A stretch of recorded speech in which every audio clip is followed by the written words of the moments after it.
Ma l'economia che cos'è? L'economia non è per il bene del collettivo della maggioranza.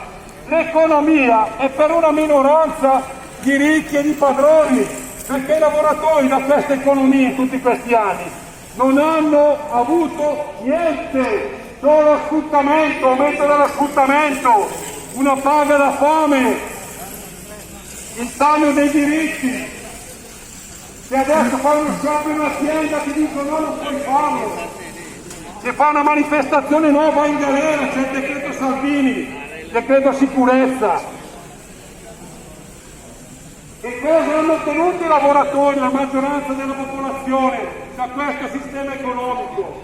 È un sistema malato, è un sistema morto, è un sistema che produce morte, la produce ancora di più durante un'epidemia, perché non sono in grado di mobilitare le energie e le risorse per fare veramente fronte, perché tutto è fondato sul profitto, gli ospedali, il profitto, devono riaprire, dobbiamo ritornare a fare gli esami, perché sugli esami ci si guadagna. Gallera, Fontana, Salvini e il sistema mafioso affaristico che è il suo centro qua a Bergamo guadagna sulla pelle dei lavoratori.